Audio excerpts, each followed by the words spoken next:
ఓం నమః శివాయ.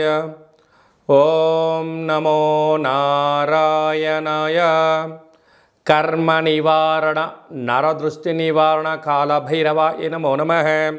ఓం గురు అరిష్టేతు సంప్రాప్తే గురు పూజాంచ కారయేత్. గురుధ్యానం ప్రవక్ష్యామి పుత్రపీడోప ఉపశాంతయే. హరి ఓం.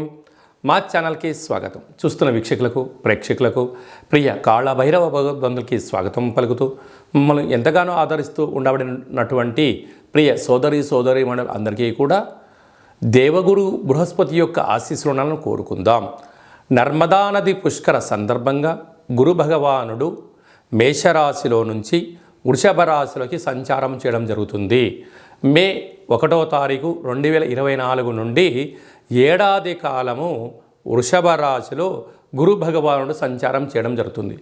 అంటే దేవగురు బృహస్పతి అనగా దేవతలకే గురువు కనుక ఒక్కొక్క నదికి ఒక్కొక్క సంవత్సరం పుష్కరం రావడం జరుగుతుంది.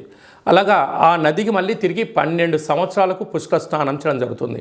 కనుక ఈ నర్మదా నదికి 12 సంవత్సరముల తర్వాత గురువు అక్కడ వృషభ రాశిలో సంచారం చేయడం వల్ల నర్మదా నదిలో పుష్కరాలు జరుగుతున్నాయి.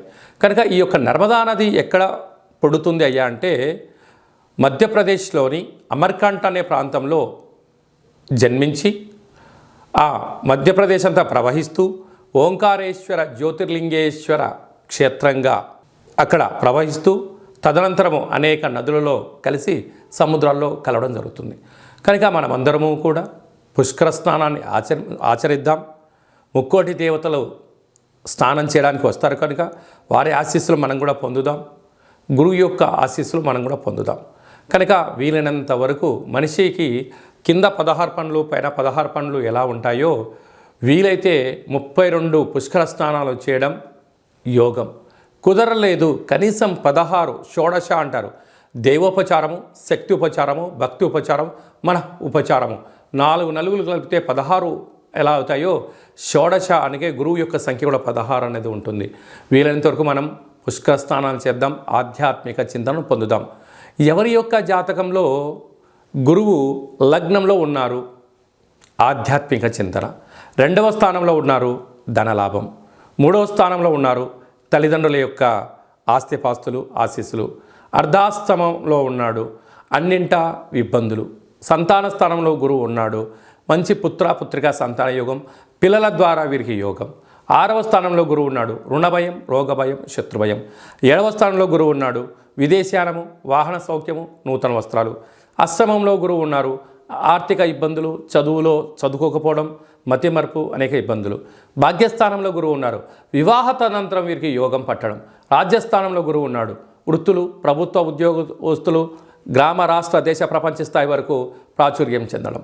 లాభంలో గురువు ఉన్నాడు అన్నింటా మట్టి పట్టుకున్న రియల్ ఎస్టేట్ వ్యాపారం చేసిన వారికి కోట్లు రావడం. వ్యయంలో గురువు ఉన్నాడు ఆధ్యాత్మిక చింతన, తీర్థయాత్రలు, సేవా ధార్మిక కార్యక్రమాల్లో జీవనాన్ని పొందడం జరుగుతూ ఉంటుంది. కనుక మన యొక్క జాతకంలో గురువు ఎక్కడ ఉన్నాడో తెలుసుకొని ఎలాంటి విధిలను పాటిస్తున్నాడు, ఈ ప్రస్తుత కాలమాన ప్రకారంగా గ్రహ గమనాలను అనుసరిస్తూ గురువు యొక్క శక్తి పొందగలగాలి అన్నట్లయితే ప్రతిరోజు ఉదయము ఇంటిని శుద్ధి పెట్టేటువంటి కాల సమయంలో చిటికెడంత పసుపు వేసి తుడిపించడం, పూజా మందిరంలో పసుపుతో అష్టదళ పద్మాన్ని వేయడం, ప్రతిరోజు ఇంట్లో బెల్లాన్ని నైవేద్యంగా పెట్టడం, చక్కెర పొంగలి లాంటిది నైవేద్యంగా ఏర్పాటు చేసి భక్తులకు ప్రసాదంగా పంచడం. ప్రతిరోజు ఒక పని మీద మీరు బయటికి వెళ్ళేటువంటి కాల సమయంలో సింహద్వారాల పైన 2 ఆవు పాలను కానీ బర్రె పాలను కానీ నీటి పాల చుక్కలు వేయడం. అలాగా శుభ కార్యక్రమం గుండాను చేయడానికి వెళ్తున్నప్పుడు తీపి పదార్థాలైనటువంటి లడ్డును కానీ మైసూర్ పాకును కానీ ప్రసాదంగా స్వీకరించి వెళ్ళడం. ప్రతి గురువారం పూట శ్రీ మేధాదక్షిణామూర్తి స్వామి యొక్క దేవాలయంలో అభిషేకం చేసుకోవడం, శనగపప్పుతో కూడుకున్నటువంటి బొబ్బట్లను తయారు చేయించి భక్తులకు ప్రసాదంగా చేయడం. ప్రవహించే నీటిలో ఒక పసుపు రంగు క్లాత్లో ఒక కొబ్బరికాయను ఏర్పాటు చేసి 16 రూపాయి బిళ్ళలను నాణ్యంగా ఏర్పాటు చేసి 16 పసుపు కొమ్ములు అందులో ఉంచి ఒక సంపూర్ణంగా బృహస్పతి భగవంతుడికి ముడుపు అని చెప్పి 16 రోజులు మీ ఇంట్లో పెట్టుకొని ప్రవహించిన నీటిలో వేయండి, కష్టాలన్నీ తొలగిపోతాయని చెప్పి గమనించగలగాలి. మీ యొక్క పిల్లల చదువులు, అభివృద్ధి, గజ సన్మానము, రాజ సన్మానాలని కూడా మీ సొంతం అవడం జరుగుతుంది. ప్రతి గురువారం పూట పసుపు రంగు వస్త్రాలు ధరించేయండి. ఇంట్లో వీలైనంత వరకు మీరు పడుకునేటువంటి బ్లాంకెట్ కానీ ఇంట్లో పసుపు రంగు ఒక బల్బును ఉంచుకోండి, గురు యోగ్యత కలుగుతుంది.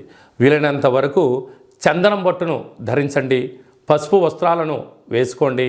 పసుపు రంగు కలిగిన పదార్థాలను దానం చేయగలిగినట్లయితే, శివుడికి పసుపుతో రుద్రాభిషేకం చేసిన, అమ్మవారికి పసుపు రంగు కలిగినట్టు పుష్పాలతో అర్చన చేయడము, స్త్రీమాతలకు పసుపు రంగు కలిగిన గాజులను దానం చేయడం వలన గురు యోగ్యత మీ సొంతమవుతుంది. ఇదల్లా మాకు కుదరదు అనుకుంటున్న వారందరూ ఈ కింది నెంబర్ సంప్రదించినట్లయితే కాళభైరవ స్వామి వారికి మీరు అనుకుంటున్న మీ యొక్క జన్మ నక్షత్రం రోజున ఇలా పూజ చేసి ప్రసాదంగా ఏర్పాటు చేసి కాళభైరవ సేవకులకు ప్రసాదాన్ని దానం చేయడం వలన మీ కర్మ అంటే సంచిత కర్మ, ప్రారబ్ధ కర్మ, ఆగమిక కర్మ కూడా తొలగిపోతుందని చెప్పి గమనించాలి. కన్యరాశి వారికి 12 సంవత్సరాల తర్వాత దేవగురు బృహస్పతి వృషభ రాశిలో నర్మదా నది పుష్కరాల సందర్భంగా భాగ్యస్థానంలో సంచారం చేయడము చాలా యోగదాయకము అని చెప్పి గమనించాలి. వివాహం కాని వారికి వివాహము, వివాహమైన దంపతులు అన్యోన్యత, స్థిరాస్తులు, చరాస్తులు, ఆధ్యాత్మిక యాత్రలు, విదేశాలకు వెళ్ళాలని మీ కోరిక నెరవేరబోతుంది. కనుక ఇంకొంచెం మనం విజయం సాధించగలగాలి అన్నట్లయితే శ్రీ కాళభైరవ స్వామి వారికి గారెలను నైవేద్యంగా ఏర్పాటు చేసి సునకపు మహారాజు గారి మెడలో వేసి దానం చేయగలిగినట్లయితే గురు యోగ్యత మీ సొంతం కాబోతుందని చెప్పి గమనించాలి. ఈ దేవగురు బృహస్పతి యొక్క ఆశీస్సులు మనం పొందగలగాలి అన్నట్లయితే మనం వీలైనంత వరకు పుష్కర స్నానం చేద్దాం, ప్రవహించే నీటిలో ఇలాంటి కార్యక్రమాలు ఆచరింపచేద్దాం. ప్రతిరోజు మనం స్నానం చేసేటప్పుడు ఆ నీటిలో చిటికెడంతా రోజ్ వాటర్ని, కొద్దిపాటి పసుపును, పచ్చకర్పూరాన్ని వేసి, వీలైతే జవాజి లాంటివి వేసి సుగంధ పరిమళాలతో కూడుకున్న నీటిని స్నానం చేయడం వలన గురు ఆకర్షణ శక్తి కలుగుతుంది.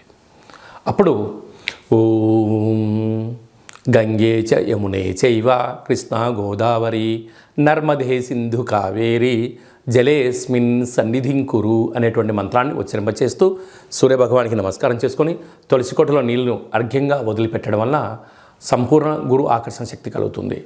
అలాగనే ఇంకనూ మనం శక్తి సంపాదించగలగాలి అన్నట్లయితే ఈ యొక్క పాత్ర కంచు పాత్ర, స్వర్ణాకర్షణ అంటే సువర్ణము అనగా బంగారు, బృహస్పతి బంగారుకు ప్రతిరూపం అవడం వలన ఈ యొక్క అక్షయ పాత్రను మనం ఇంట్లో పెట్టుకొని ప్రతిరోజు పూజ చేసిన తదనంతరం ఇలా శబ్దం చేయడం వలన ఓంకార శబ్దం రావడం జరుగుతుంది.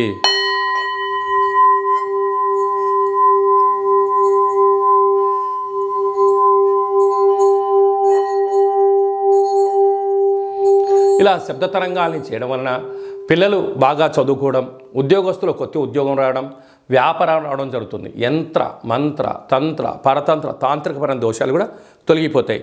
ఈ స్వర్ణాకర్షణ అక్షయ పాత్రతో పాటు కాళభైరవ స్వామి యొక్క పిరమిడు, డాలరు, కంకణము, ఒక బృహస్పతికి సంబంధించినటువంటి పూజ, అలాగనే మీకు కాళభైరవ హోమాన్ని వాట్సాప్ ద్వారా ప్రత్యక్షంగా చూపిస్తూ చేయించడం జరుగుతుంది. ఆసక్తి గలవారు ఈ కింద నెంబర్ని సంప్రదించగలరు. అలాగనే మీ వ్యక్తిగత జాతకం తెలుసుకోవాలనుకుంటున్నారా? మీ పేరు, డేట్ ఆఫ్ బర్త్ డీటెయిల్స్ రాసి పంపించినట్లయితే 100 సంవత్సరాల జాతకాన్ని కూడా రాసి పంపించడం జరుగుతుంది. సంపూర్ణమైనటువంటి బృహస్పతి యొక్క ఆశీస్సులు ఇంకొంచెం కలగాలి అన్నట్లయితే పుష్కర స్నానం చేయగలిగితే చేయండి. చేయలేనటువంటి వాళ్ళు ఎవరైనా ఉన్నట్లయితే ఈ కింది నెంబర్ని వాట్సాప్ ద్వారా సంప్రదించగలిగినట్లయితే మీకు పుష్కరుడి యొక్క పూజా కార్యక్రమాలు, గతించిన పెద్దవారి యొక్క గోత్రాలను పంపించగలిగినట్లయితే వారికి అక్కడ పిండ ప్రదానాలు ఆ కార్యక్రమంలో ఏర్పాటు చేయించి ప్రసాదంగా కూడా ఏర్పాటు చేయడం జరుగుతుంది. పెద్దవారి యొక్క ఆశీస్సులు మనకు శ్రీరామ రక్ష అని చెప్పి గమనించాలి. అందరికీ దేవగురు బృహస్పతి యొక్క ఆశీస్సులు ఉండాలని కోరుకుంటూ ఆశీర్వచనం.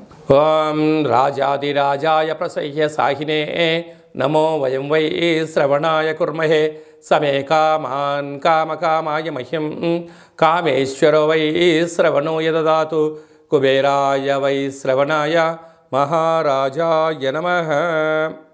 ఈ వీడియో మీకు నచ్చినట్లయితే లైక్ చేయండి, షేర్ చేయండి, మా ఛానల్ని సబ్స్క్రైబ్ చేసుకోండి. మేము చేస్తున్న వీడియోలో మీకు ముందస్తుగా నోటిఫికేషన్ రావాలి అంటే గంట సీమలో ప్రెస్ చేయండి, ఆల్ అనే బటన్ కూడా తెలియచేయండి. ఈ భక్తి సమాచారాన్ని మీరు ఎవరికైతే మీ క్షేమాన్ని ఎవరైతే కోరుకుంటున్నారో లేదా మీ క్షేమాన్ని ఎవరైతే కోరుకుంటారో వారికి ఫార్వర్డ్ చేసి భగవంతుడి యొక్క ఆశీస్సులు ఉచితంగా పొందగలరు.